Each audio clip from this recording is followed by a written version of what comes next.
نحمدہ و نصلی علی رسولہ الکریم اما بعد فاعوذ باللہ من الشیطان الرجیم بسم اللہ الرحمن الرحیم رب اشرح لی صدری ویسر لی امری واحلل عقدۃ من لسانی یفقہوا قولی اللہم انفعنا بما علمتنا وعلمنا ما ينفعنا وزدنا علما۔ الحمدللہ ہم رمضان میں تیزی سے آگے بڑھ رہے ہیں، بے حد قیمتی وقت چل رہا ہے۔ اس کا ایک ایک لمحہ جو ہے ہیرے جواہرات سے زیادہ قیمتی ہے، اس لیے کہ ہیرے جواہرات تو گم ہو جائیں تو دوبارہ مل سکتے ہیں، مگر یہ وقت اگر گم ہو گیا تو کبھی دوبارہ لوٹ کر نہیں آئے گا۔ اس میں کچھ نہ کچھ ضرور حاصل کر لیں۔ دیکھیں، رمضان کے بعد جو کام ہو سکتے ہیں ان کو اٹھا کے رکھ دیجئے۔ ضروری نہیں ہے کہ ہر کام انہی دنوں میں ہم کریں، ہر معاملہ انہی دنوں میں ہم سولو کریں۔ جو چیز ٹھہر سکتی ہے، بعد میں ڈیل ہو سکتی ہے، اس کو بعد میں کر لیں، اس لیے کہ نیکی کے جو چانسز ہیں، جو اجر ہیں ان دنوں میں وہ بہت بڑھ جاتے ہیں عام دنوں سے۔ اب جو کام آپ بعد میں کر سکتے ہیں وہ اگر ان دنوں میں کیا تو وقت ضائع کریں گے۔ ان دنوں میں اگر نیکی کر لی تو وہ جتنا اجر آپ کو دے گی وہ بعد کے دنوں میں نہیں ہو سکتا۔ تو یہ سودا رمضان میں ہی ہو سکتا ہے جو آپ کر لیں، لیکن افسوس یہ ہے کہ ہم ان دنوں میں اپنے قیمتی وقت کو بیکار چیزوں میں ویسٹ کر دیتے ہیں۔ مثال کے طور پہ ایک حدیث میں جیسے کہ آتا ہے کہ جو فجر کے بعد یعنی فجر جماعت سے پڑھتا ہے، حدیث جو ہے اس میں تو فجر کی نماز جماعت کے ساتھ پڑھتا ہے اور بیٹھا ہوا اللہ کا ذکر کرتا رہتا ہے حتیٰ کہ سورج طلوع ہو جاتا ہے، پھر اس نے 2 رکعت نماز پڑھی صرف، تو اسے پورے حج اور عمرے کا ثواب ملے گا۔ اب مرد تو نماز جماعت کے ساتھ پڑھیں گے، عورتیں گھر میں ہی پڑھ رہی ہیں، لیکن آپ اللہ کا ذکر کرتی رہیں جب تک کہ سورج طلوع نہیں ہو جاتا۔ جیسے کہ ابھی ہم تعلم کا کام کر رہے ہیں، اللہ کا ذکر ہو رہا ہے، اسی طرح آپ اس کے بعد بھی آپ دعائیں پڑھیں، قرآن پڑھیں جب تک سورج طلوع نہ ہو جائے۔ طلوع ہو جائے تو صرف 2 رکعت پڑھیں گے تو پورے حج اور عمرے کا ثواب مل جائے گا، اور اس سے زیادہ پڑھنا چاہیں تو 4 پڑھیں، 6 پڑھیں، 8 پڑھیں، 8 تک پڑھ سکتے ہیں آپ۔ یعنی سوچیں کہ یہ عام دنوں کی بات ہے، حج اور عمرے کا ثواب جو ملنا ہے عام دنوں کی، اور رمضان میں یہ اجر کتنا بڑھ جائے گا اندازہ کر سکتے ہیں آپ۔ تو اس لیے ان دنوں کو قیمتی جانیے۔ اور جو ہمارے اسلاف تھے، امام بخاری کے استاد تھے شیخ محمد بن سلام، ایک دفعہ لکھ رہے تھے تو قلم ٹوٹ گئی، تو انہوں نے وہیں سے آواز لگائی، کوئی 1 دینار میں قلم دے گا؟ دینار سونے کا سکہ ہوتا تھا، لوگوں نے لا کے قلموں کی تو بارش کر دی۔ کیوں؟ معمولی سی چیز تھی، اس کے لیے دینار کا سکہ دینا کیا ضرورت تھی؟ تاکہ لکھنے میں کوئی ایک لمحہ بھی ضائع نہ ہو جائے۔ تو ہمیں ویسے تو ساری زندگی کی حفاظت کرنی ہے، اس لیے کہ ساری زندگی ہی قیمتی ہے، یہ دوبارہ نہیں ملے گی، مگر خاص طور پہ رمضان کی حفاظت کریں۔ اس میں کہیں سے کوئی ہیلپ مل سکتی ہے آپ کو گھر کی صفائی کرنے کے لیے یا اور کاموں کے لیے، تو وہ ضرور لے لیں اگر آپ افورڈ کر سکتے ہیں۔ برتن دھونے کی بجائے پیپر پروڈکٹس یوز کر لیں تاکہ اس میں بھی وقت ضائع ہونا، اور وہ کپڑے پہنے جن کو بہت زیادہ استری کی ضرورت نہ ہو، اور ڈیپ کلیننگ کی تو رمضان میں کوئی ضرورت ہی نہیں ہے۔ انتظار کر لیں کہ رمضان ختم ہو جائے۔ عامر بن قیس تابعی تھے، تو ایک آدمی نے ان سے کہا آؤ بیٹھ کے باتیں کرتے ہیں، فرمایا سورج کو ٹھہرا لو۔ اس نے کہا وہ تو نہیں ٹھہر سکتا۔ بولے پھر میرے پاس وقت تو نہیں ہے کہ میں باتوں میں اپنا وقت ضائع کر دوں۔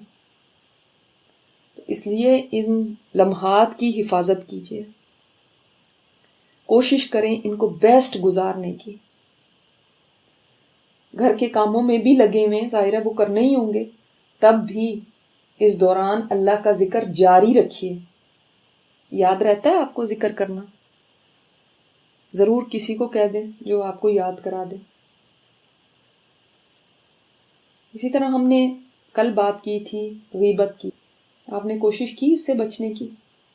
شروع میں اس میں سٹمبل ہوں گے، ٹھوکر لگے گی، یاد نہیں رہے گا، لیکن آہستہ آہستہ انشاءاللہ تعالی اگر ارادہ کر لیا تو ضرور اس سے نجات پا لیں گے۔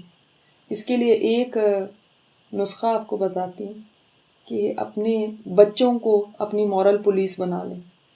بچوں کو کہہ دیں کہ اگر میں کوئی ایسی بات کرنے لگوں تو کوئی کوڈ ورڈ رکھ لیں، مثلا تم یہ کہنا، مثلا مردہ بھائی کہہ دینا، ڈیڈ میٹ کہہ دینا، ایسا کوئی کراہت والا لفظ رکھ لیں تو آپ خود حیران ہوں گے کہ بچے کتنا زیادہ آپ کو یاد کرانے میں ایفیشینٹ ہوں گے۔ اللہ تعالیٰ ہم سے اس برائی کو دور فرما دے، تبھی ہمارا وقت صحیح چیزوں میں لگ سکتا ہے اگر ہم ایسی گندگیوں سے نجات پا لیں۔ آپ کے سامنے میں 3 لفظ رکھوں گی، آپ مجھے بتائیں گے آج کے ان میں سے کون سا لفظ آپ کو پسند ہے، ٹھیک ہے؟ پھر یہ کر سکتے ہیں کہ وہی ہمارا نام بن جائے۔ 3 لفظ کیا ہیں؟ کینہ، بغض، نفرت۔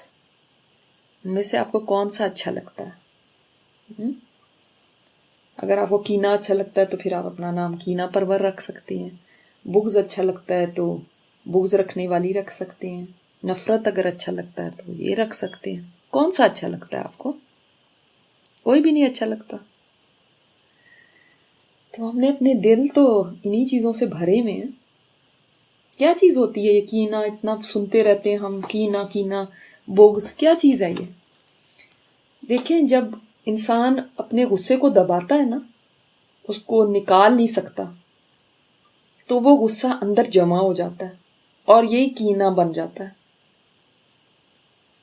اور اس کی ایک نشانی یہ ہے کہ جس سے آپ کو کینہ ہوتا ہے نا، اس کی شکل نہیں دیکھنا چاہتے، وہ برداشت نہیں ہوتا کسی طرح میں، اور شکل دیکھ بھی لیں تو اس کی پریزنس اچھی نہیں لگتی، اور اسی کی وجہ سے پھر انسان غیبت بھی کرتا ہے، کیونکہ وہ اچھا نہیں لگتا تو جہاں بیٹھے گا اس کے خلاف کچھ بولے گا، تو یہ جڑ بھی ہے غیبت کی۔ آپ صلی اللہ علیہ وسلم نے فرمایا نہ آپس میں بغض رکھو، نہ قطع تعلقی کرو، نہ حسد کرو، نہ پیٹھ پیچھے غیبت کرو، اے اللہ کے بندو بھائی بھائی بن جاؤ۔ تو آپس میں بغض رکھنا، بغض بھی یہی چیز ہے، یہ بغض انسان اندر، پھر اس کے یہ چیز جب جمع ہو جاتی ہے یقینا، تو یہ ایک دوسرے کے لیے بغض بن جاتا ہے، اس کی یعنی نفرت دل میں پیدا ہو جاتی ہے۔ اب اس کی کوئی بات اچھی نہیں لگتی، کوئی اس کی تعریف کرے تو وہ بھی بری لگتی ہے، اس کی یعنی سیدھی بات بھی الٹی لگتی ہے۔ تو یہ چیز اتنی بری ہے کہ جیسے آج تھرسڈے ہے نا، تو کیا خاص بات ہے تھرسڈے میں؟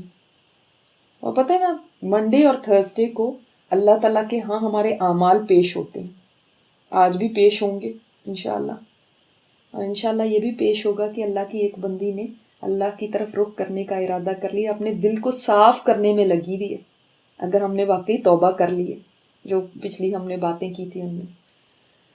تو آج کے دن اللہ تعالیٰ سب کو معاف کر دیتا ہے جو بھی اللہ کے ساتھ شرک نہیں کرتا، مگر اس کو نہیں معاف کرتا جو 2 لوگ آپس میں بغض رکھتے ہیں، کینہ رکھتے ہیں۔